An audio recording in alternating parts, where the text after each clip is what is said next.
story or a topic where I'm intending to follow up on it, like when I talk about Assange or the caravans, I'm talking about a name, an organization, something that suddenly pops into the news that has a backstory that not many people know.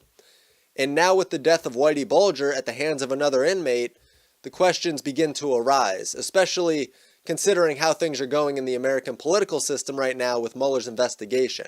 So, let me explain. Recently deceased Whitey Bulger and the Winter Hill Gang operated in Boston from the mid-70s to about the mid-90s. And in that time, Whitey Bulger was an FBI informant to bring down rival gangs, specifically the Italian Mafia, because Bulger was part of the Irish Mafia. The FBI would warn Bulger and his associates about investigators closing in on them, they'd notify them of wiretaps, and they'd even help them dispose of bodies. Bulger's right-hand man, Stephen Flemmi, had even said that they were working with the FBI for decades. The FBI used Bulger to basically decorate themselves with medals while taking out the competition for Bulger. Now, where does this start to connect to events going on in the current political scene? Well, the U.S. Attorney's Office is the chief prosecutor for criminal law cases, and they're part of the DOJ, just like the FBI. Robert Mueller III was part of the Massachusetts Attorney Office from 1982 to 1988. In that time, he held the position of Chief of the Criminal Division, he held the position of Assistant U.S. Attorney, and the position of Acting U.S. Attorney. 1982 to 88 is right in the middle of this operation that several Boston FBI agents were running with Bulger at the time. And Mueller's importance in this is that he was the go-between for the DOJ and the state authorities. So I find it very hard to believe that these other mobsters were getting arrested and the FBI was turning up dead ends on cold cases. And every time that Bulger was about to be caught, he'd seem to evade authorities in a way that he only could have done with insider information. And Mueller just had no questions about that. And maybe he did question it. Maybe he got his life threatened. But it's something that needs to be asked about.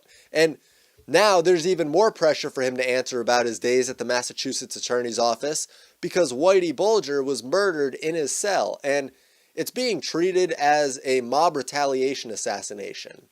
Whitey Bulger has a long history of being a snitch, and if there's one thing that's well known, it's that snitches get stitches. And apparently, many of the people who were aware of Bulger's activities with the Winter Hill Gang are not surprised that he was murdered. There were 4 men seen on video entering Bulger's cell and then leaving later with blood on their clothes before changing in their own cells and then going back with a mop to clean up the mess. Now, it's widely believed that he angered his previous associates and this was just a retaliation kill. I mean, they beat him with a padlock, attempting to gouge his eyes out and cut his tongue out. That's fairly typical of a mob assassination. The idea is to send a message. Now, the man who supposedly led the attack is a 51-year-old mafia hitman who was a resident of West Springfield, Mass. Apparently, the man leading this murderous squad hated rats and men who abused women. And Bulger had an extensive track record of doing both. I mean, the fact that Whitey Bulger was an FBI informant means that there are numerous gangs looking to eliminate Bulger. But this would also provide the perfect cover to silence Whitey Bulger from talking about his days as an FBI informant. With Mueller's investigation coming to a close, he's not going to want anything jeopardizing it. And if Mueller has loose ends to tie up, Bulger was the most important. Now, this murder of Bulger took place less than 24 hours after he arrived at the maximum security prison in West Virginia. The reason that he was moved from Florida is allegedly because he threatened a staff member at the prison in Florida. And in Florida, he was already in solitary confinement since March for behavioral problems.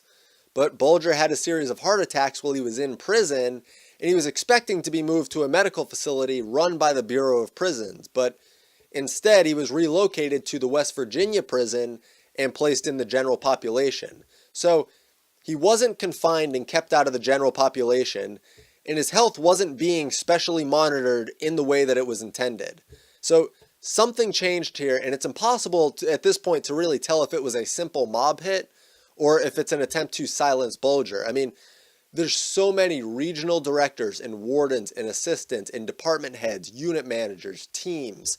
There's so many positions that you can't identify who is holding that position currently. And I mean, the obvious reason is safety concerns, but it still makes it very difficult to research much beyond what can just be speculated. So on the surface, this seems like a simple mob hit, but if the FBI was going to silence Bulger, this is exactly how they do it. They'd get Bulger into the general prison population, in prison with other mob members who have a reason to want to kill Bulger, and then they just let it happen. I mean, I wouldn't even go so far as to say that they ordered for him to be killed. It could be as simple as just throwing him into a situation where he was likely to be killed.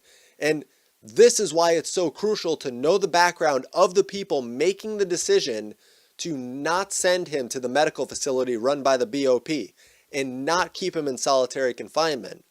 And as far as the guy who led the murder of Bulger, he's going to be rich and he'll run any prison that he's in. I mean, it's not like he's making out badly in this. Not to mention that he was already in prison for life, so he didn't have much to lose anyways.